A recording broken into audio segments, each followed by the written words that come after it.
This episode is brought to you by Shopify.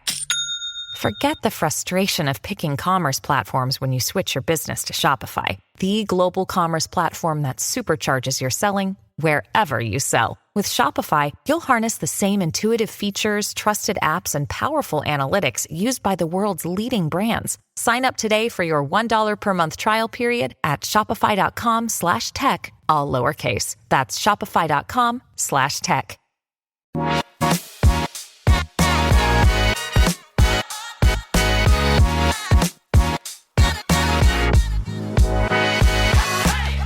Hello and welcome back to Single Sounds. My name is Katie Mack and I am the host and creator of this dating podcast. And happy Boxing Day if you are listening live on the day of release. And today, this week's guest, I have Jamie Johnston joining me, and he is the founder and developer of a new dating app called Mattr. He found the traditional dating apps with their addictive qualities and problematic algorithms that they weren't working for him, and he realized he wasn't presenting himself as his authentic self. So he founded Mattr, which is a dating app with the tagline, Date Different. Mattr are encouraging us to be more inclusive, authentic, vulnerable and open, whilst dating with a lot less choice and more intention. Okay, hi Jamie, welcome to Single Sounds. Hey Katie, thank you for having me. No, you're welcome. I'm glad you're here. I'm very excited to talk about this topic. Dating apps is very, very interesting, but yours is even more interesting because it's a bit different. So I think everyone has thought about setting up a dating app before. I definitely have. Before I set up this podcast, I was going through like all the ideas of what I could do. Yeah. Just because I think they are the future, to be honest, but none of us seem to be happy with them. So I wanted to know for you, like, what was the trigger point or like the definitive moment where you were like, I'm going to set this up, I'm going to do it? Yeah, great question. I think nail on the head with your statement as well is that like, if we look at the data, dating app use is like this, disfaction or whatever you want to call it, or annoyance is following it. Yeah. So although they are increasing, people are equally just as annoyed with them as kind of like that necessary evil. And we want to change that, obviously. I think the reason I chucked in my job and went and did this, like 100% was, like thousands, millions of people during the pandemic, went from a really enjoyable role. I was working in influencer marketing, heading up the sales of an agency. I was out all the time, meeting people in different countries, all that kind of stuff to, locked in your flat and being told you can't be outside for more than an hour a day or whatever. And terrible time. Yeah, they were very bad and weird looking back on them, And so I just really struggled with that lack of stimulation, that kind of taking everything away from me, and it really started to affect me. And when we came out of the pandemic, that company made a lot of layoffs, of which I was unfortunately one of them. But I ended up going back into a new role, which was a big role. It was like heading up a department of this big company that was starting a new division, and they wanted someone to come in, and I was just freaking out about it. I was like, I'm going to fail. I can't remember how to book a meeting room. I'm going to be totally useless. And it was at that point where I was like, I need to see a therapist, psychiatrist, whatever it is, to talk about this, because I was keeping myself up at night, sweating, getting very, very hyped up about this. All my whole life, I've always had an inclination that I've had ADHD because I have every single symptom possibly going. Okay. So if you're taking an educated guess, I would probably go for, ADHD positive. And I spoke to a psychiatrist and said, look, I think this is what it is. And I'm kind of hyper-focusing, which I'm sure we'll talk about later, on failure and negativity. Right. Yeah, shock, that was confirmed. And my scores were pretty in that last percentile there of having ADHD. So that was really interesting. So then I was like, okay, this is actually good for me, because now I can actually read up on it. I didn't feel like an imposter. It's kind of like, am I in that club or not? Is that really about me? You kind of feel a little bit like, I'm not really too sure. And so I got to read up on it, read some brilliant books. And I think the real game changer for me, and I know this is a contentious subject, is the access to medication. And that really, really helped me. Doesn't work for everyone. Yeah. I know some people are very against it. I know some people are very for it. I think, we should stop kind of pointing at each other's choices or whatever and just accept. It's just whatever works for you. Exactly. And it certainly works for me. Yeah. And I manage it really well, where some days like today, I don't take it because I want to talk to you in a free. I don't need to concentrate too much. Some days where I've got tons of admin, I take it and I've got stuff to do there. So I didn't know that. So you can kind of flex it depending on your day. Of course. Yeah. So some days when I'm playing sport, I take less because I don't want to get too heart rate to be too high. Okay. Some days where I've got loads of admin, I take more. So I just manage it accordingly. So I got access to all of this information and medication, and I was really open about like, you know, having ADHD. I was like, if people wanted to talk to me about it, I was happy to talk to them about it. I went into this new role. People knew about it. It was great. I could like work with the kind of diversity and inclusion team there and say like, oh, would be some great things that you could do for ADHD people, blah, blah, blah, and make some changes. The only place I felt completely paralyzed with it was dating. Interesting. And I just thought to myself, oh God, no, don't write anything negative down on your profile, which no one does, you know. People have like AIs strange. like checking out your photos now to see which one is going to perform the best. And, you know, you analyze your bio and photos so much because you know that it's so ultra competitive that any sort of negativity, anything that can get you that, you know, swipe left or that X, you're just not going to do. Yeah. And that just got me thinking, like, I'm presenting myself in a way that's fictitious to the other person.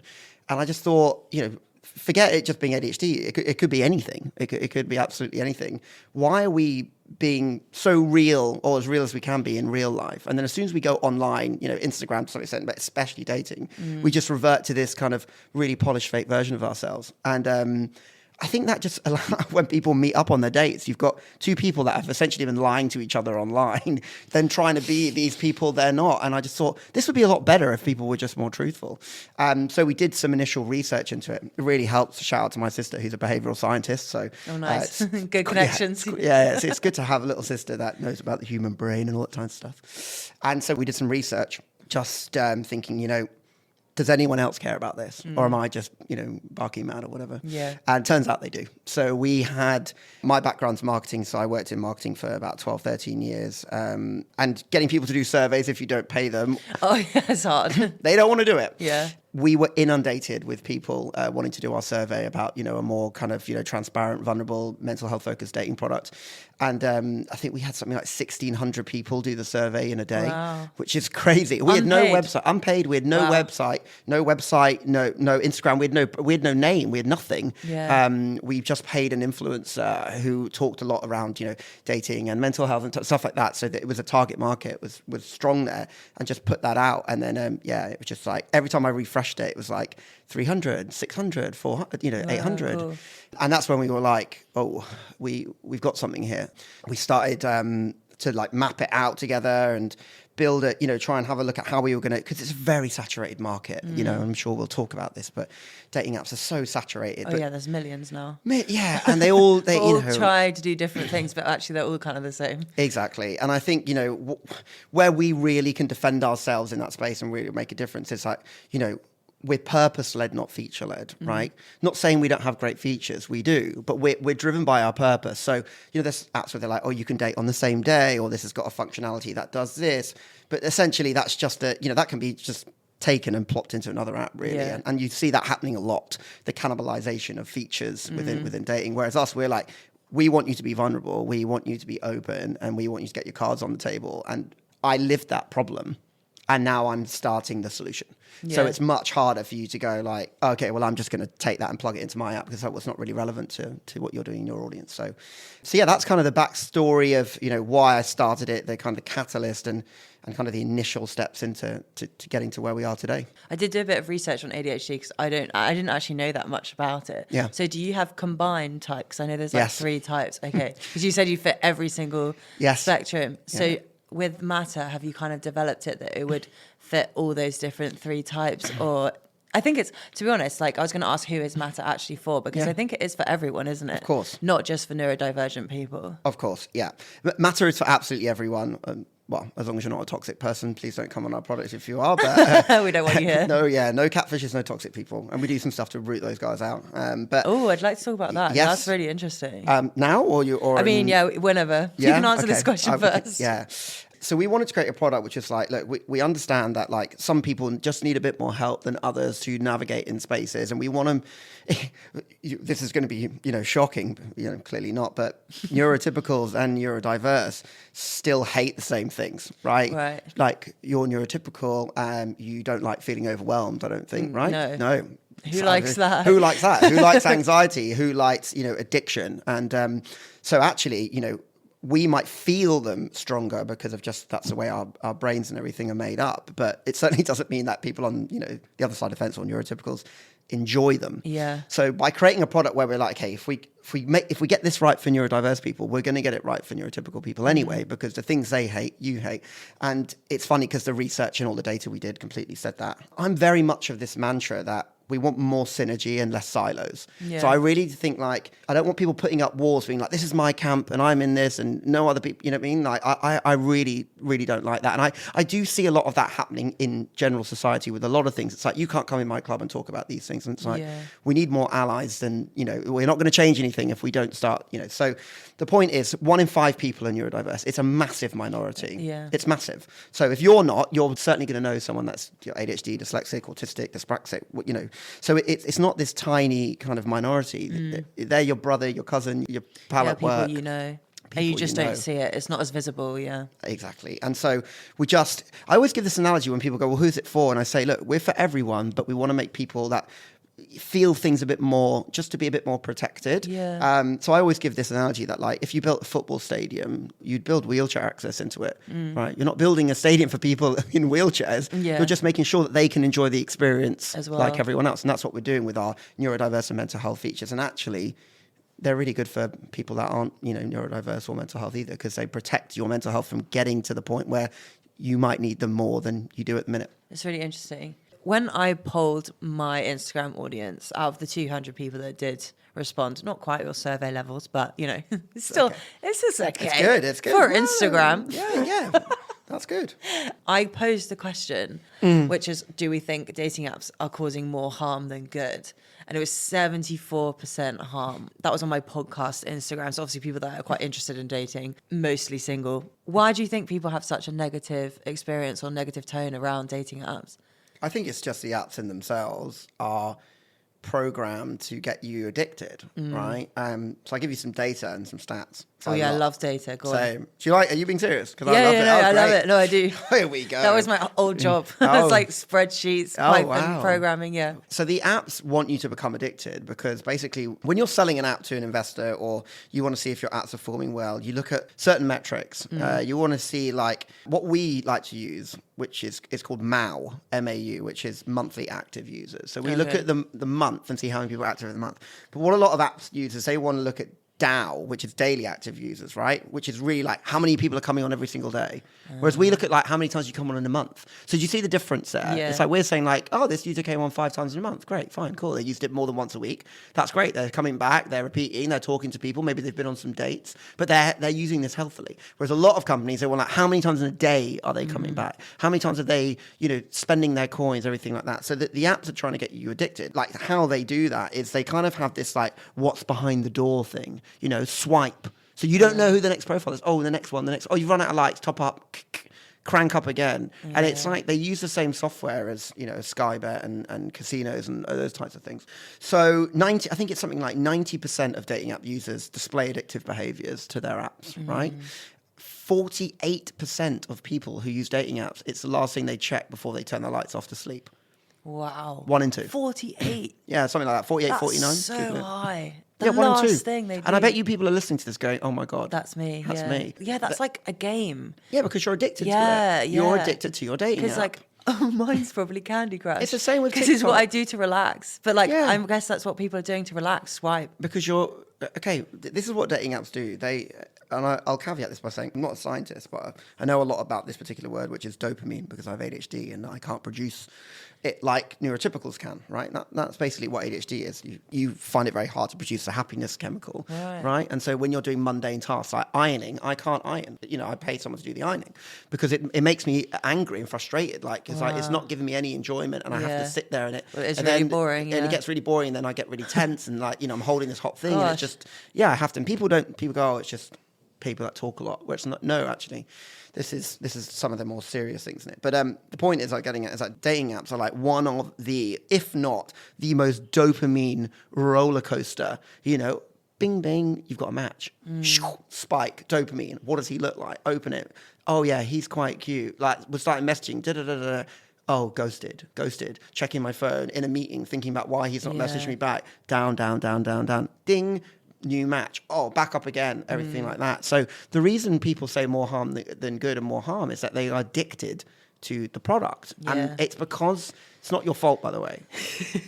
It's not your It's fault. not your fault. It's not. No, it's because the app is designed to make you addicted Yeah. and you've become addicted to it. It's just like any other thing that's science, addicting. yeah. You know, nicotine is in cigarettes. If you smoke enough of them, you will be addicted. That's just how it is. If you use dating apps enough, you will form addictive performing behaviors. So how do we do that? You get 3 people to connect with a day.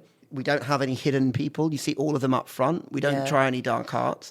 So in the future, people go, well, how are you going to make money when we release premium? Because we're going to do it in a way that's non-toxic. And I think if you communicate that to people, you say, we'll give you 2 more people. We're going to have a charity partnership where some of your money that you invest into us every month will be given to charity. So you know that you're doing some good there. And we'll show you what we do with that charity. It'll be something around online behavior and addiction and, you know, revenge porn and things like that, kind of really interesting to us.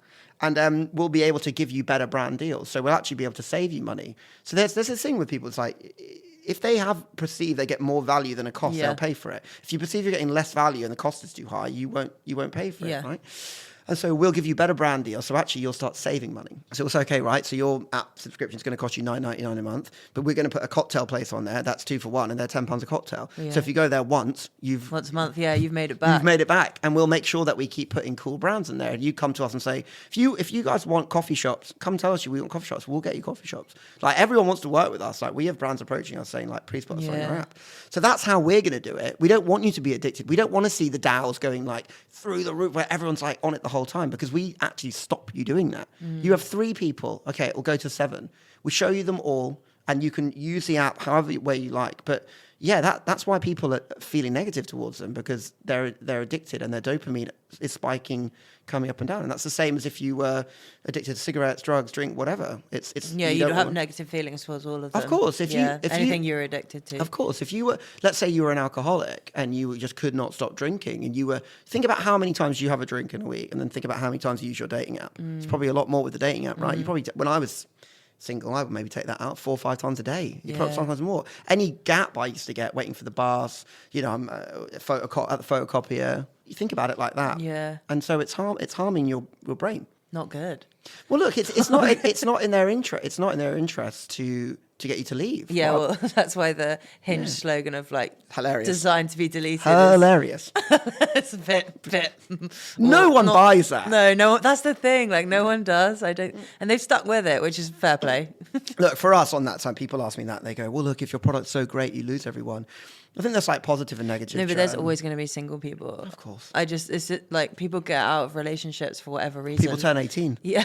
We're an 18 plus product. But we will also like, we in the future, we want to open up to platonic friendships because I think that's super important, especially, I don't know how old you are. I haven't asked, of course, but Gen Z are the loneliest generation of all time and they're the most connected, right? And I actually feel really sad about that. Like, if we're going to get a load of lonely people, and loneliness is like such a big killer. It's literally like number 1, isn't it? It's more than like every other disease. Okay, so leading on, I guess, how do you think people can improve their experience of dating apps? Don't use certain triggering ones. If you feel like it's triggering you, I think the average dating app user has 3.8% of apps on their phone. So basically 4 dating apps. Oh, how many apps does someone have on their phone? I think it's 3.8, but obviously it doesn't make sense, right? Yeah. Because you can't have 0.8, but it's just how many users divided by. Yeah. I get how so maths 4. works. It's like, hopefully everyone else does. yeah. But let's say 4. I don't know if that is something like that. When we did, we told investors this before. So we're not competing to be the single app, right? We're competing because know that people have 4. I mean, I think I had 2. Before Mattr existed, I had 2. Have a little think about what you are really trying to get out of the dating app you're using. Is it just an ego boost? Is it just to fill time? And be honest with yourself, because we did an anonymous survey and it was frightening to see. Really? Yeah, and it's funny because we did it men versus, we cross-reference men and women, and it's so interesting to see kind of. But they're really different. Very different, yeah. A lot of men, very honest, and said, I just use it for hookups.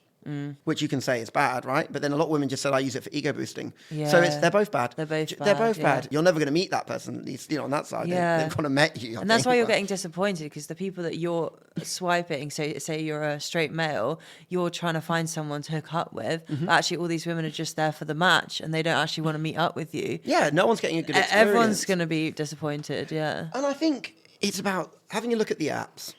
deciding what type of people congregate on those products, and then deciding is that the type of place that I want to congregate.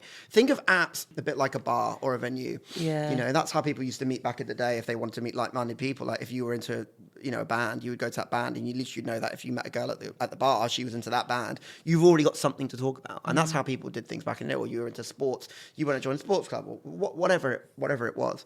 So have a little think about what that product is, what it represents, and type of people that congregate in there. And I think that's the thing with the generic apps, your Bumbles, your Tinders, your Hinges, that like they are just a melting pot of everyone. And if that's what you want, then fine, go in there. But it's a bit like a TK Maxx. There's a little bit of everything, and you're going to have to sort through it. Whereas a lot of other apps, you can go in there and know that at least the community there is something that I'm interested going to align with at least. Are an app available to everyone, but we're not for everyone. Anyone can use us, but we're not for everyone. Like, we're about people that want to be a bit more open, and some people are just a bit more stoic and closed. And that's fine if you don't want to open up as much. I know, like I said, British people are not used to opening up. Stiff upper lip, get on with it, kind of thing. But that is a really good quality to have, especially like I think vulnerability and transparency are like two of the most sought after qualities in men from women. Yeah. And yet men think that if they do that, it makes them less of a man. And it's like it's not true. So we're that type of place. And I actually get really excited. Like, dating apps are like 70% men normally. Like Tinder, Hinge, even Bumble. Yeah. 70-something% male. I actually love it when I see men coming onto our product because, we're making them be vulnerable. And so actually for us, we like that. So are you more 50-50 then? Yeah. I mean, we're a little bit heavier on the men, but nowhere near as much as them. So okay. probably like interesting. 50. It's still more men though. It's always more men. It's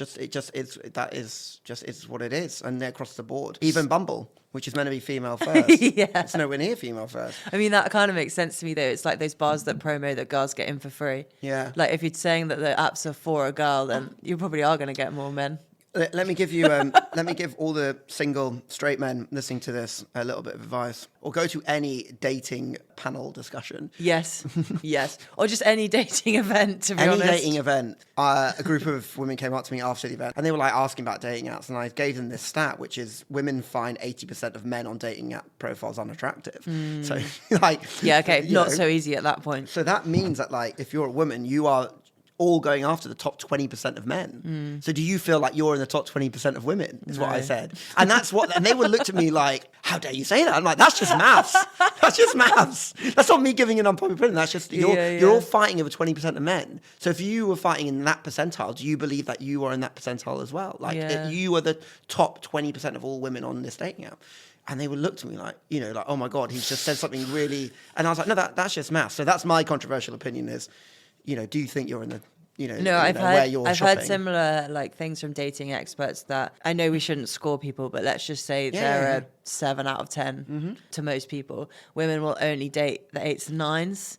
They won't dip down. Whereas the men, if he's a 7, he'll go down to like 5s and then still go higher, but he's just not as fast on the outset. I think it's because men know there's way more men. So they have to compete at what they think is probably lower than what they view themselves at because they've got to give themselves a chance. Whereas women, it's the opposite. They've got to pick of a bunch of way too many people. So they need to filter. But the thing is, the men they're going after, everyone else is going after. Yeah, so they're just going to get ghosted so and ignored. Or they're not even getting matches because that top 20% of man can pick whoever he likes, and I remember at the event we had the most liked person in the whole of the UK on Tinder. And so that guy, he's loving dating apps. Dating apps have done good for him. There's no harm for him, right? Yeah. So his stats, he got swiped right 16,000 times. Wow. Yeah, a guy I went to uni with was the most liked person in London on Happen. Oh, okay. Yeah, he got like an email from their PR agency. I like how they reach out. I think it's quite cool. But he's married now, guys. So anyway, well, I'd hope so. Yeah. I don't know if they met on Happen. Maybe they should have done some PR around that. Yeah, they really should if they did, but probably not, to be honest. Yeah, probably. I've actually never had that app. No, it was like when you walk past people. That's and it, yeah. I think I had it for a like bit. pings or something. And I think, again, there's my point going back to what we talked about earlier, which is purpose versus feature. Yeah. Like, that's like, do you mean like...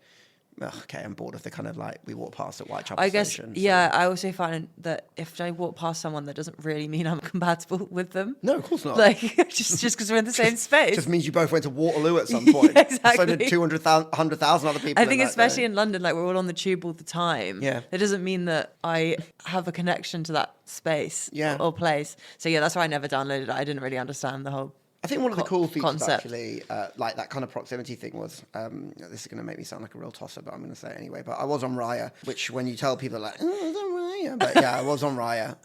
I've heard that's terrible.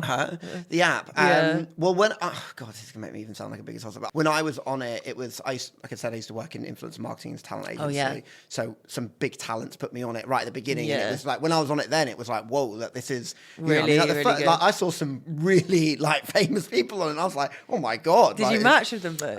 No, unfortunately, never matched with anyone that famous. But the first person, I tell you, the first person I ever saw on Raya was Cara Delevingne. Oh, wow. First profile I ever saw on Raya. Oh, and you were like, this app's amazing. I was like, wow. I mean, like thinking, if that's the first person I saw, but I'm not going to name drop people that I saw on Raya because it makes you look like an absolute loser. But one thing they did, which was really cool, is you could have your the city and it would tell you where the Raya users were. For instance, it would tell you bars that had Raya users in it. Right. And I really like that. It wouldn't give you all their information, but it would just say like this profile. And I like that because you could kind of work out if you were somewhere new, like where would be like a cool place to go, because those people that have that app, they're going to be in this bar. Yeah. That's a certain type of person, normally creatives or in film or whatever. And I don't think people use it enough as I did. Like if I went abroad, I'd open up the map and be like, oh, there's 6 people from Riot that are in this bar. Like I'm going to go check that out. So yeah, that's one kind of feature I really did like, which was about location.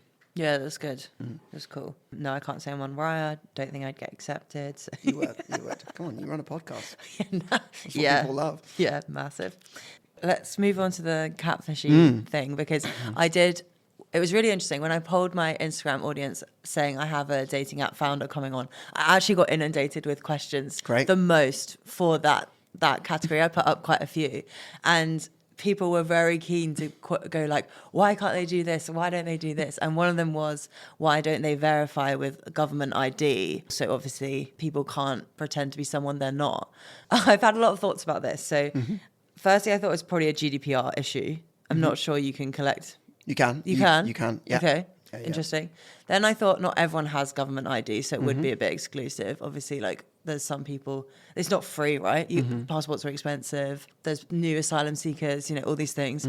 So that was another reason I thought maybe it wouldn't work. But I think the main one for me that I don't really understand is obviously you could verify someone. Like I know lots of them now do video verification, which is what Mattr does too, right? Yeah. So we do a realness test, but yeah, I can go into that, yeah. Okay. Because I think you could still do the video and then still upload pictures that aren't you.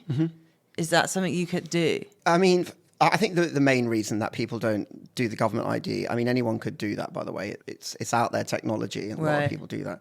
I think there's a couple of reasons why. One, and this is really interesting, and your listeners will have a little chuckle about this, is we do a lot of research at Mattr. We're not one of these companies that just puts our finger in the air and go, oh, let's create this. We talk to the community all the time. Even like, for instance, our colorways, right? Our colors, you might not know this off the bat, but they're non-triggering to autistic people. Oh, okay. So, you were just seeing a purple, whereas an autistic person feels calm seeing that thing. So, Nice. For us, it's like, well, if we're going to make a color, we might as well make it one that doesn't trigger people that get triggered by colors, right? Yeah. And that's the color of the National Autistic Society as well. So if you are, and I'm combined ADHD autism, so ADHD AU or whatever it is. Sorry, I've gone off topic a little bit, but that's why I want to know what colours are triggering now. Yeah, red. Red, Red is very, lust, sex, or that's why Tinder, if you Tinder, know, yeah, they've just changed their colour to purple. Ah. So if you look at all their new ad campaigns, they've gone to purple. So we were first, so got the big boys copying us. I did realise they changed their colours, but I thought it was to make it more softer, to look less hookup. Yeah. Which it kind of gives maybe the same impression. I mean, as a marketeer and a brand person, I think they should have just gone full down that hookup route and just owned it. Yeah, That's my opinion. I agree, because there's still a big market for that. Yeah, just own that space. Do you know what I mean? Like you're trying to pretend someone you're not. So back to verification. So there's 2 reasons why they don't. A couple of reasons why we haven't as of yet. And also the chuckle part for your listeners is that when we do the research, we said like, what's your, the biggest thing you don't like about Mattr? Like at the minute, they're like, it takes too long to get through the onboarding. Like we want to get onto the product really quickly. Like we don't want to fill all this stuff in. And then it was like, second thing they didn't like, people don't have enough information in their profiles. Yeah. So I'm like, well, you've just said that you don't want to spend time filling it in. And then when you get there, no one else has filled anything in. And how does that relate to ID? Well, that is a huge glaring drop off. If you're going to say to someone, you need to go and find your passport or your driving license, put that in. It just slows the process down. You're going to just get, we see drop off like just for people having to scan their face. So apps don't all I'd do hope that's it. a good thing though, because then they're Exactly. like, oh, I'm clearly trying to be someone I'm not. Because when I signed up, I didn't think 2 minutes about that. I was like, great. I did it in a really 100%. ugly, I was in my pajamas, I think. I didn't have any makeup on. I was like, here I go. This is me. Yeah. Because I just know it's not going to go anywhere. No, of course. Yeah. The system just goes, these people are. It's who not they like you're say they keeping are. them. I think the main reason not everyone does it is from the point that it's actually really not beneficial to them, detrimental to them, sorry, for sign-ups. Also, you have to have a certain amount of volume going through the software, and we're just not at that volume yet. Right. So even if we wanted to do it, which is something we will do in the future for our premium accounts, because it costs a lot of money as well to do that. Yeah, you have to pay per use. Yeah. So we have to go, well, we're a nascent business. We're just starting out. We want to protect people as much as we can. What can we do right now? The thing for us is we're always thinking we need to get users on because users allows us to go and get investment, right? And so we want to protect everyone as much as we can. And we also need to understand what it is that we can actually do as such a small business right away. But yeah, the reason that other brands don't do it, and actually there was a company, which is a shame, that's whole mantra was you had to do it, and they ended up folding. So they just didn't get enough people to go through with it. And it's a thing that's very much an issue that women are very interested in. Yeah. Whereas men don't feel those types of pressures like they do for women, because they're not, and it totally makes sense. We're not as prone to being scared about meeting strangers, and that totally makes sense. So men see upload your ID and they're like, oh, I can't be bothered, I'm not doing that, that's long, like it's got nothing to, it's not helping me kind of thing. And so it's an issue for one side of the coin. So Yeah, that's interesting, because I was like, oh, great, I'm really glad they're doing this. Yeah. Because I'd be worried if I got through straight away just by putting in my name and manually, I'd just be like, well, anyone could have written anything. Yeah, and I think like a lot of apps, if you look at it, they now have like optional verification, but it's like, why? Just make it mandatory. Yeah. Do you know what I mean? Like what we do is we see it's called like a likeness test. So we see the photos you upload and the live picture, then it cross-references it with the pictures that you upload. Right, so you couldn't just change them after then with the test Well, fail? you could you could fiddle around with things, do you know what I mean? Yeah. Like within profiles all the time. But like when you are going to upload your photos and when we verify you there, then your photos and face match, yeah. Right, okay. So yeah, that initial point, they have to match. Yeah. So at least for the first minute, you've got the right photos. The thing is though with us is that like we will see anything like that, like we might get alerted. But I think one great thing with our business is that when you report someone, it comes straight through to the whole team. And that's something that no one else does. So normally you're going to go to a bot, or you're going to go to like in the inbox that's like report at, and someone's going to blow dust off it once a month and go and check it. Whereas if you ever report anything on our system, every single person, near enough, like 6 team members get that. And we have people in different time zones. And I think it's really nice to know that like we are here to protect you. And we do get, we're not alien to people reporting other people. It does happen. But luckily, I think we've dealt with 2 in about 6 months, which is really good. And one was a picture thing, and we like looked into it and closed that person's account down. So Nice. yeah, straight off the bat. I'm a very honest and transparent person. Sometimes maybe I shouldn't be, but that's my mantra that I live by. But we are a small, independent, self-funded business, and we're really trying to shake up a very toxic industry, which is hugely dominated by 2 main players. Big players, yeah. It's a duopoly, right? So you have Mattr Group, which own Hinge and Tinder and Plenty of Fish and some other ones in there. And then you have, the Badoo, Bumble and Fruits on the other side. Yeah. And that's basically it. Yeah. That's basically it. So you got to take on these big boys. You've got to like have some really thick skin, and you've got to understand it's very predatory, and they don't want people kind of calling out their. I'm sitting on a podcast here telling you that what they do is really toxic, and that's probably not a great thing for us to do, but it's what I believe in. Yeah. So yeah, it's all right. It's just what it is. Yeah. I don't know what else to say really. Shouldn't be toxic, should they? Hashtag don't be toxic. Yeah. Yeah. So could you explain like what makes Mattr different overall and what you hope to achieve with the app? Okay, it's a really good question, and one that I'm going to try and break down. So why we're different is, and the strapline is date different, and that's different ways to date, different people to date, a different thought process. We understand that like when you're dating, people can say personality until the cows come home, but you can't really get someone's personality through from the phone. So near enough what you're doing is picking on looks. And I think that's just, there's attraction. So how do we get as much personality as we can into a phone, right? So the first thing we do when you come onto the product, and I know you've downloaded it, is we give you these like quick fire personality quests, like Marmite, love, hate, dogs, cats. Yeah, I like sea, those. Snow. Yeah, everyone loves it, by the way. So that's like the I one really enjoyed thing. it. Yeah. Some of them I found it quite hard to pick. You can press skip. So if you I can don't know. I was like, I don't know. Yeah. Like, it was good. Well, that's like What for made me, you think? for sure. And we try and like build up. And by the way, you can go into your profile and do that quiz as much as you want and get another 10 set of questions. And so the more data you give us, the more we can match you up with people. So we really try and match you up on personality. And then you can come in, you can put all the stuff you're interested in, which I know other apps have, but then you can build, we're going to be able to build out on that. So if you say Japanese food, you can actually then click into that and then write like, whatever, sticks and sushi is my favorite place, or whatever it is. So we can just build up as much information as possible. So the onboarding process is really personality focused. Then you come on to, the pictures where you can put video as well. So you've got that like other apps. And then we have Sparks. And I think what's really interesting about Sparks is these are little prompts and you can either reply to them in text or you can do a video to them. But here, a lot of the Sparks, if you've noticed, subliminally, we're trying to get people to be a bit more vulnerable without making it like, I am vulnerable about. Do you know what I mean? We're really soft. But if you look at it, you're like, oh, actually, that question's about this. So something I might need help with, rather than I'm really bad at this or something like that. So it's like, that allows other people to read that and go, oh, no, I'm really good at that. I can help this person with this. So as much of the personality, whether that might be positive or negative, we try to get out. My favorite feature with Mattr is Honesty Box. So Honesty Box is, one box is about something you are like. And this is also something people, like especially British people, are very, they're not great at doing. Yeah, which we're is terrible at being championing honest. yourself. Yeah. But championing yourself in a good way. Yeah. Do you know what I mean? We're very, stoic, like, yes, I'm quite good at that. It's like, no, you won the gold medal, didn't you? Do you know what I mean? Too Like, humble, yeah. Too humble, yeah. So, what's something you're really good at? And feel free to brag in this box if you want. And that can be something like a skill, or it could be something personality-wise.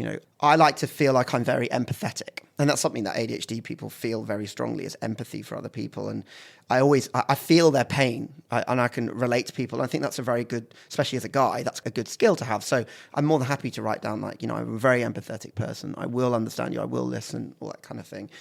And then skills-wise, I'd say I'm quite handy in the kitchen. I'm not, I'm not Gordon Ramsay or anything, but I can. There's a good skill. I can cook up some food. I can't, so. Yeah, well, neither can my girlfriend. Sorry, Sarah. But she's good at eating, I'm good at eating. Yeah, and I'm good at cooking, so it actually works out for us. But then we ask, and then we put something in there. We don't want to put it in negative box. We just put something you might need to know.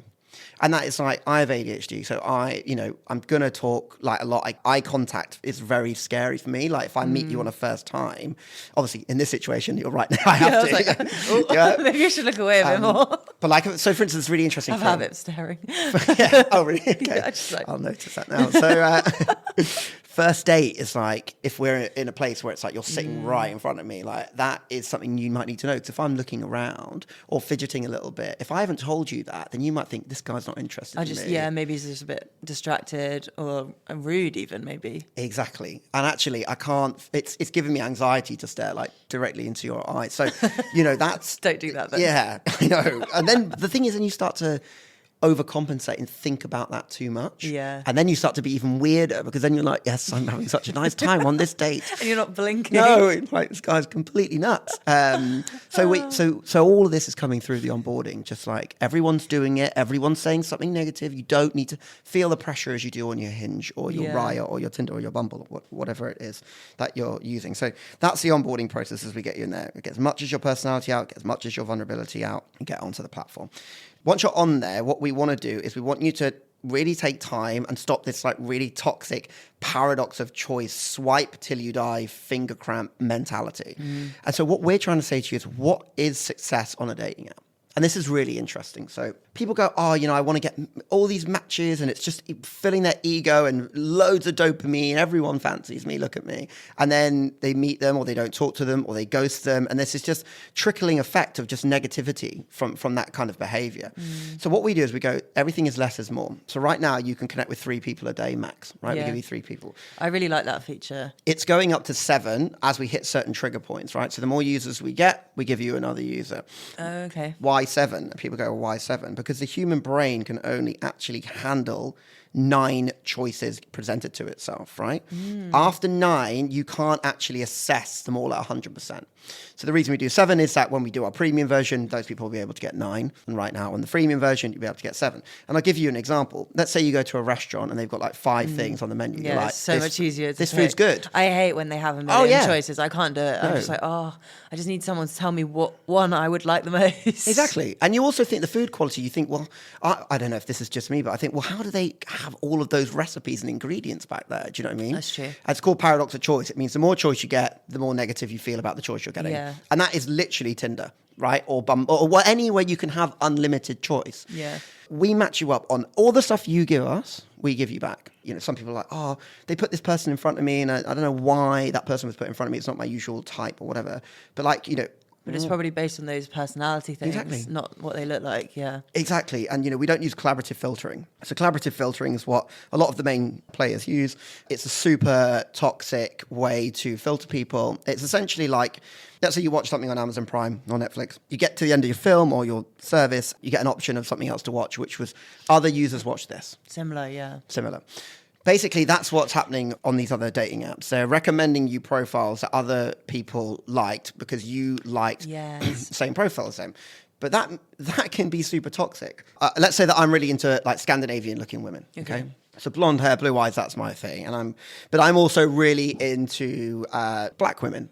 But a lot of people that are liking Scandinavian women are not into black women, and they are saying no to all them. Yeah. I'm not actually going to end up seeing that because it's taking all my likes and then taking the likes of these other people, and then it's not showing me the other options. Right. So it actually means like there's a study where they have like all the different races, and it shows like how much they get liked and disliked by their own race, by other races, and black women are by far the lowest. So if you are a black woman going onto dating apps, sometimes your profile is just not getting seen. Yeah. And that is just racist because of the way that the algorithm algorithm works, works. yeah. So we don't have any of that in the back end. And a lot of people don't know that's, you know, not how the algorithms work. I can't tell you for sure this app uses that algorithm, but collaborative filtering is a very common filtering system that a lot of dating apps use, and you can go and Google that. And in fact, there's an amazing blog somewhere. If you type in collaborative filtering dating apps, it'll come up. But it just shows you how toxic that is, and we just will not use that, anything like that. Yeah, and this is why some people complain and they just don't get any matches because their profile's just not being pushed to anyone.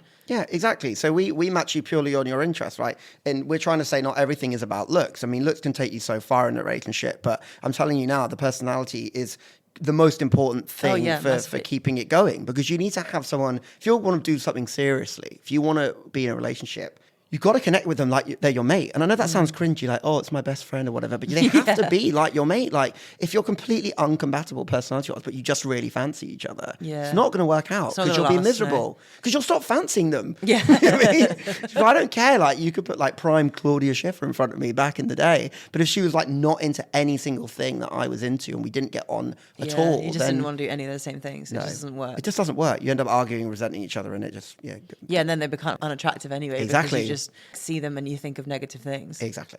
Or thoughts, So we match you like whatever you put into our product is, you know, and you might not think that's my type, but maybe it is your type. You just don't know it. Yeah, because I have to admit, the people that I've seen on my matches are very different to what I would usually get on the whole Hinge, Bumble. I've definitely seen a lot more variety in race and the type of person as well. Like maybe I can kind of tell from their photos that they're into quite unusual activities that I probably wouldn't consider. Yeah. Or like maybe just other people haven't shown them on other profiles. Exactly. That's it. That's it. We're a judgment-free zone. Yeah. To be as quirky and as kooky or different or whatever as you like. So, you know, if you're into something that might be, you know, a bit left field, I mean, like, you know, I don't really know. I'm trying desperately to think of something. Well, I saw someone that came up for me had chess, like him playing professional chess. Amazing. On his profile. And I was like, I've never seen that on a dating app, but that's cool. That guy is going to be like amazing at any task that requires like forward planning. Well, this is the thing. You think like he must be organized and it just, I thought it was a positive thing.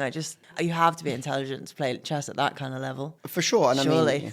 I mean, my partner, Sarah now, she's an amazing seamstress, right? And I'm fascinated by it because I am terrible with my hands, right? I can't make anything. I was never good at DT or like IKEA sends me into shivers. Like I hate all of that. Flat pack, that's really funny. But give me a microphone and say, you know, I mean, you came and saw me speak at that event. There was like 120 people there or whatever it was. You know, I'm absolutely fine with that. And that sends Sarah into complete freak out. Do you know what I mean? Yeah, some people would absolutely hate that. It's really interesting to see what people are good at. And chess. Well, I'm terrible at chess, right? Because I'm not very patient. I've got ADHD, and you have to think 2 or 3 moves ahead.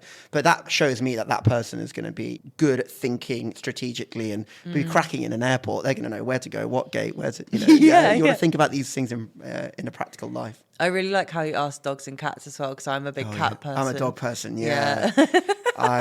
Cats are just... I like both, but I love cats. If I see a guy has a cat on his profile, that's a big yes from me, yeah. But yeah, we asked that question. And if you put cats, then we will try and put you someone else that said cats. Yeah. Yeah. Well, I'd hope that all my matches are cat people. Yeah. I think, moving in the future, and I always say this, it's like, we're such a young business. And I think, we have to be like, what are we doing in the future and things like that. We want to do everything now and we just can't, we can only, what's that saying? You don't want to run before you can walk kind of thing. But in the future, we'll be able to actually tell you, like right now we tell you what you matched up on. But I think in the future, it would be good to give a little bit more than just like, oh, you both like cats. What other information can we extract from both of you to make that conversation? You do that a bit though, which I think is really cool. We match them up. with the little, what are they called? Like the little... Interests, yeah. The highlights. You can see that they've said like wine or some type of food. I can't think what the others are now. Like creativity. That's a nice one that I ticked. Yeah, and I think what's great about that is, you asked why, little things were different. It's like dating apps are the facilitation of a connection, which their algorithm kind of puts together, and then that's it. They don't do anything else. Whereas we actually have our brand partners section, which and it's the brand partners thing is really clever actually, because you can't access brand partners until your profile's at 80%. So basically, we cut down onboarding basically to near or nothing, but then you can't access brand partners, which is such a great thing. And I sometimes want to see profiles at like 70%. I'm like, just literally have to do one more thing and you can access all these. Yeah. So we will tell you, that we do a lot of brands that are involved with dating in some form of capacity. We give you discounts and they're exclusive to us. So you can't get those discounts anywhere else. And so, for instance, we've got a cocktail making class, right? Which is so much fun. By the way, shout out to B London and Cubanista, the cocktail. It's in South Kensington. It is so much fun. That's really close to me. And also great value for money on the Mattr app. I am plugging it. Because plug it. Yeah, because not only do you get to learn how to make cocktails, but you get to drink all of them too. So it actually works out at like £8 a drink or something, which is fantastic. And a class. Yeah, it's amazing. And you can do that in a private thing, or you can do it with other people. But we'll tell you. So let's say date. Yeah, that's what I mean. That's the whole point of it. It's you and I match, Katie, right? And you put cocktails down something. I can come straight into brand partners and go, okay, cool, let's go cocktail making. It's right there. The app's told you what you guys are interested in. Then go and find an experience and do something there. So nice. We've got stuff in there for more fitness people. We've got food and drink. We've got stuff to get ready for the date. So we've got hair products, makeup products, cool. Things like that. And also we've got things. We've got therapy in there. We've got mindfulness. We have and I don't know why more people aren't using this, but we have like a professional relationship coach that will, for free, go through your dating app profile. So, really cool. Go through, just book it through, just click on it and just send her an email and say, I came through Mattr. She will go through your pictures, what you've written, and she'll really help you. You can tell her, I'm not succeeding in this area, or, I want to get this part of my personality across. I don't know how to do it. How do I phrase this about myself? And that's free. Wow, that is amazing perk. You're right, more people should do that. You should go into the perk section, go to inclusive sex. I might even do it. Do it. It's free. Do it. Yeah, why not? What's to lose? It'd be interesting to see what they say. Yeah, I know. Oh yeah, no, we've got to talk about this because I thought it was so interesting that height does not feature at all on your app. I need to know the reasoning behind that, like why. This is really funny. When you said you were going to ask me this question, I was chuckling a little bit because we had a round table about this. Right. It's a very controversial topic. It's a very controversial topic. And it's funny because there's these kind of red lines or lines in the sand that men and women both have. For men, it's age. For women, it's height, basically, is their big thing. So it's not our research. So I'm not going to, but basically there's a study where it's I think men want to be a minimum of 3 years older or something like that than the person they're dating. And women want to be, I think it's something like 3 inches or something like that, or 4 inches shorter, right? The thing about that is just we don't want to for instance, let me give you, if we put a height thing in there, right? You might think, all right, 6 foot's my minimum, right? My 6 foot is that's kind of what women think but do you know what the percentage of men is? I mean, I don't know it, but it's tiny. I think it's 14% of the whole male population is over 6 in foot. the UK. Yeah, it's really, really small. So you're really limiting your pool. I don't. I say my height or above. Yeah. I still say above. I still can't go lower, but I'm only 5'7", so for a man, that's not too hard to be taller than me. Exactly. But I think how many people are 6 foot in the UK, right? right? Like you just said. Yeah. There's not that many. And No. it's, so, and 5'11", by the way, I think 5'11" doesn't exist. I think it's either... Yeah, it doesn't on the apps. Like, I'm 5'10" and a half, so I'm nearly 5'11", but I just don't know anyone that's 5'11". I think you're either 6 foot or you're 5'10". It's a conspiracy theory of mine. I've never really met a 5'11" person. I don't think. It's just a tiny bit My taller than me. brother's 5'11", I'm Is pretty he? sure. I'm Is pretty he? sure. Is he He's really? definitely not 6 foot. He could be 5'10". He's 5'10.9". I don't think 5'11" exists. But no, we don't put it in there because, let me give you an example. Okay, so someone's 5'11", all right, the mythical unicorn of the 5'11" man. And you're looking for all these qualities, right? So you want them to be this, you want them to be caring, you want them to like cats, blah, blah, blah, and you've got this filter for height. And I'm not saying you, but women or gay men have put in 6 foot as their minimum. Yeah. So you're never going to see the 5'11" guy, but they've got every single other thing, Yeah. but they don't have that 1 inch of height. If you said to them, you've got every single thing else, but they're half an inch or 1 inch shorter, would you still date that guy? Everyone's going to say yes. Yes, yeah. Do you know what I mean? And it's the same for men. So for instance, I've got like all these qualities and whatever I'm looking for in a woman, but they're 2 years younger than me or 1 year younger than me. Older, slightly. Or Yeah. older. My ex-girlfriend before Sarah was 3 years older than me, right? Yeah. They're like, oh, would you date that person? You go, yes, of course I would. And so Yeah, if they're my perfect person. exactly. Absolutely. You can work out someone's height near enough from their pictures. So if it's a real You big... can. Yeah, This come is what I on. realised I started Come doing. on. I was looking at things in the background. Yeah. I was like, this is so toxic. Yeah, and I just think let people pitch. Yeah. Let people pitch themselves to you before you just say, I'm not, because you're already doing that with age. And I get the age thing. The age thing we can't not do, okay? Because Yeah. that is just something that you have to put the age in there. One thing we want to do in the future, and it's in our kind of like creative sessions, was Wildcard Wednesday, which is where we'll give you someone, only on a Wednesday, we'll give you one person that's outside of your search criteria. okay. And it'll be just like, That's fun. Yeah, it's Yeah. fun because it's just like we get one more person. Yeah, and you don't have to like match them. You can course not. just then see, it could encourage you to maybe extend your filters. Exactly. And, it might give you someone that's a year either side of your Yeah. or age things, or like maybe they're a little bit further away in Yeah, your something parameter. that's not really a deal breaker Exactly. if they're really great. A 31-year-old or 32-year-old at the end of the day. Yeah. And by the way, that could be months. Do you know what I mean? That could Yeah, literally yeah. even be 1 month. It literally In could. sometimes if their birthday was Yeah. then, and you could be like, never see that person. These are the tiny things. I'm not saying go 18 to 65, 600 miles. That's not what I'm saying. Well, by the way, we don't have the capacity to do that city-wise. Yeah, you're just London at the moment, aren't you? At the minute, yeah. It's also quite nice, though. I quite like that at the moment, that everyone's a local. Yeah, I want to address that because, we get angry people with their pitchforks. We rely so heavily on our reviews. And App Store, when you have an app, App Store is like, God, if you get something bad in there, it can really affect the number. And we'll have people like, and I'm not say a city because I'll get even more hate from people from that city, but let's say city in the north, right? Begins with S, near Newcastle. They just like wrote down like on here, like filled in everything and then said I was from Sunderland. Sorry, I've just said it there. Oops. I know, I was going to say it anyway.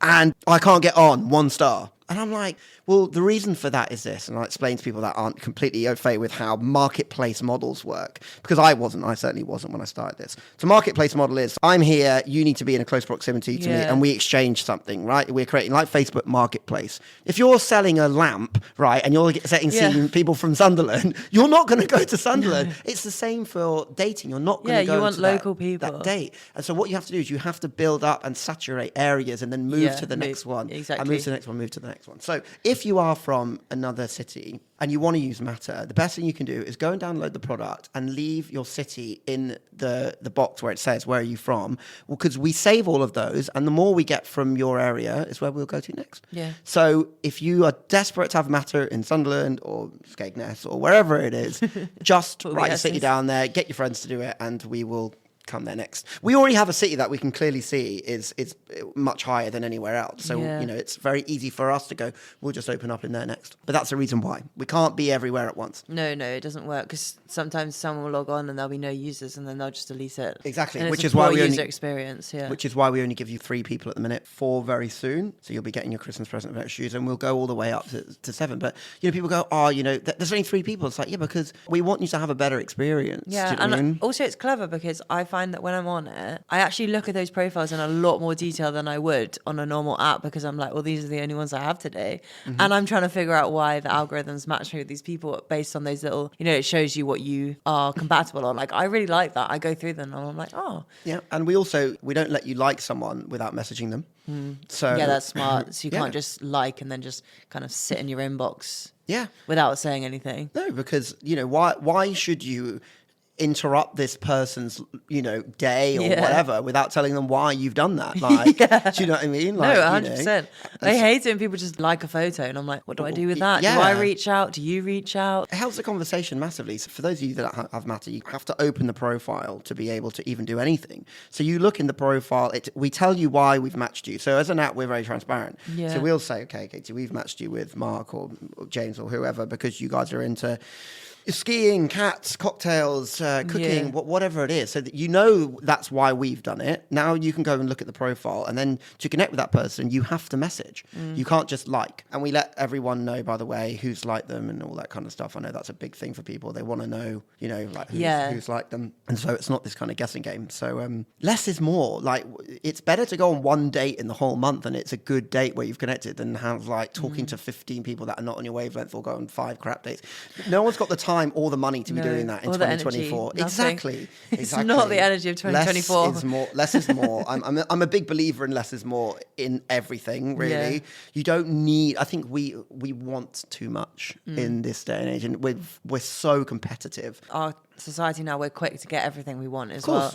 Instant gratification. Yeah. And I actually think I'm really happy that I went through uni with Me too. With no apps. I say that a lot. I didn't have any desire to download a dating app at uni. Yeah. Like, I just met people out and about. Yeah, and it builds up your confidence, but the world's changed in every way. There was the Me Too movement as well, where, I think that's really effective, kind of like guys go, and I certainly know that, like, guys going up to girls, just disturbing them and feeling very scared of like, what are they going to do? They could turn around and say like, you've got no right to come over here or whatever. Yeah. So that makes people nervous, and there's loads of little things. Technology is just the done thing now, and so I know I'm the founder of a dating app, but like you said at the beginning, the usage is going through the roof at the minute. I mean, every single graph you'll see. I see so many articles like people are ditching dating apps. Yeah, they're not. Look at the...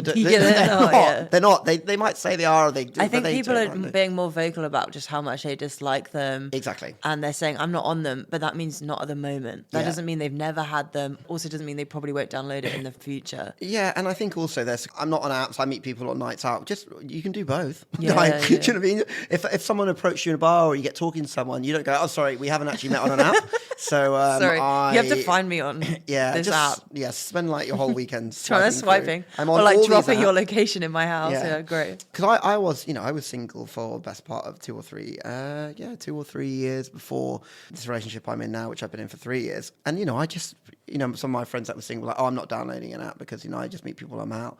I'm like, yeah, we'll just do both. And I met my partner on an app, and we're engaged now, actually. So, well, congratulations! Thank you very much. Yeah, so dating apps do work. So yeah, I would love to say we met on Mattr, but it wasn't developed. It wasn't. Yeah, it didn't exist. Everyone asked me, and I'm like, it literally didn't exist. But, okay. But yeah, if it was there, then we would have met on Mattr. Yeah, sure. Yeah, for sure. I would have fixed the algorithm or something in the back end like that, to meet her, because she's great. Yeah, that would have been funny. You could have just gone through all the people and find your perfect partner. We definitely don't do that, by the way, at work. I just like to put a disclaimer in here that we don't sit there and look at you don't just like matchmake while you're sitting there. That's the whole ploy why I started a dating app, is I just wanted more dates, right? And I could do it. No, no. It doesn't work like that. No, it definitely doesn't. It's a very expensive ploy to get you some dates. Well, it would take a long time. It's a hell of a lot of money to build an app. Oh no, that's why I didn't do it. Oh, yeah. I looked into the funding and I was like, absolutely not. Yeah. I feel like people don't realise that until they look into it like I did. Yeah. I started a podcast instead. Also not cheap. Much cheaper. Much cheaper, but still not cheap, yeah. So I think if you do want to start a dating app, firstly, have a look to see if your dating app doesn't already exist. Yeah, mine already existed as well, and was doing terrible. So. Yeah, there's plenty of apps out there in some form of guise, and I think if I give a bit of entrepreneur advice here, I think you've really got to have, like, in this day and age, I think if you're starting any sort of brand, it has to have a purpose. It's a really strong message, yeah. I think you've really got to be trying to, and I know that kind of sucks a little bit. Sometimes you just want to, like, a cooler product or Have whatever. a cool brand, yeah. And I just feel like in this day and age, you've really, it's harder than ever to get funding because they gave out so much funding in 2021, inflated all these companies because it was all sitting there during COVID, basically. They didn't deploy any of it. And they overinflated all these companies that have all never reached these numbers. So all of those bits. So now, basically, it's really difficult to get funding. Everyone's like nervous about it. Exactly. Yeah. But businesses still get funded, but your business has to tick all of the boxes. And, you know, I think you've really got to have a purpose. And for me, it's very easy for me to pitch Mattr because I was that guy with that problem and I believe in it so much. It's your personal experience, which is really powerful. Exactly. It's very powerful because someone can't critique it because it's your experience and then you back it up with the data. So one thing that's difficult about dating apps when you're raising investment is the people that you're getting investment from more often than not don't have a clue about dating apps because they never were on them. 45-year-old men more often than not, you know, that you're pitching, or 50, you know, 45 plus, and they've been married for 20 years. Exactly. They've been married for 10 years, they've never been on it, so that's tricky. But a lot of those people now have young children, and you can then pitch their whole, they're dangerous, they're not safe, they're very toxic, and, you know, your child in 3-4 years, you know, your 12-year-old right now in 6 years is going to be on a dating app maybe. And so if you invest in us now, then you can protect for the future. So you've got to just understand your audience in terms of pitching. But listen, I'm really not going to sugarcoat it. It's the hardest thing I've ever done in my life. I had a very, very comfortable job. I was earning very good money. I'd done it my whole life. I could have coasted and been very, very successful. I would have had a much higher, because a lot of people I think that tech founders go into it to become like multimillionaires or whatever it is. Some people, and some people do probably do that. I think they're doing that for completely the wrong reasons. One, because it's a lot harder than staying in the corporate ladder and working your way up if you're that intelligent. And two, because the odds are stacked against you. I think it's like 80-90% of startups fail, right? So you've got a 1 in 15 chance, 1 in 10 chance, which is not great odds. It's very, very, very difficult from a mental health point of view. And I'm not going to sugarcoat it because I've had a rough year trying to raise money. But so you've got to, and the point I'm getting at here is you've got to 100% believe what you're doing is going to make a difference to the world. And if you're going into it just to make money, then I really don't do that. Stay in the job you're in and go and work and do that, or go and work in the city, because this is not the job where you want to get money out of it. Like, I gave up 6/8 of my salary to be able to do this because I need to pay the staff. I need to do that. So I saved up for a year before going full time, and I saved a lot of money. So you've got to be in a position where you can either get support from someone to do this, or you can save up money, because it's very difficult you can't pay the wages that you want to get paid, because you need to put that into people you want to hire. Yeah, good advice. Maybe just stay in your job. No, I don't want to tell people not to be entrepreneurs. No, it's in like, if you're not really passionate about it. That's what I'm saying. Yeah. Don't do it for the money. The money or the kudos. Yeah, the fame almost. Yeah. It's love. I love doing this, coming on a podcast and talking to you. And this part of my job's great. But how many podcasts have I been on? 3. Yeah. Right. How many weekends have I worked? 60. So it's not all podcasts and events at Soho House. It's a lot of Sunday working too. Yeah, no, I can imagine. Jamie, thank you so much for coming on, and it's been a really interesting conversation. Let everyone know where we can find you, where we can find Mattr, plug all the things. Yeah, of course. So socials for Mattr are Mattr, which has got no E, so mattr.social, and you can find us across Insta, TikTok, LinkedIn if you're a corporate kind of guy. And to download the product, we're live and direct on iOS in the App Store. Again, just type in Mattr, Mattr. And Android, I really hope, actually, fingers crossed, that by the time this comes out in a couple of weeks, we will be on Play Store. Nice. Which is really nice. And to the Android community, again, we apologise. We've only got 2 tech teams. They're like, when's the Android app coming? It's like, it's coming. So I've heard that from a lot of other new and we get it. We companies, we get it, because we're an app for everyone, and if we don't have it on the big, I think it's actually very strangely in the UK, Android and iOS is literally 50-50. Is it? Yeah, whereas in most places Android is weirdly bigger. But we should be out, and if we're not, we're going to be out very, very soon to that date. Yeah. So on both of those, iOS and Play Store, and Mattr.social on the social channels. Perfect. Thanks so much for coming. Thank you for having me. I've loved it. Thank you so much. Awesome.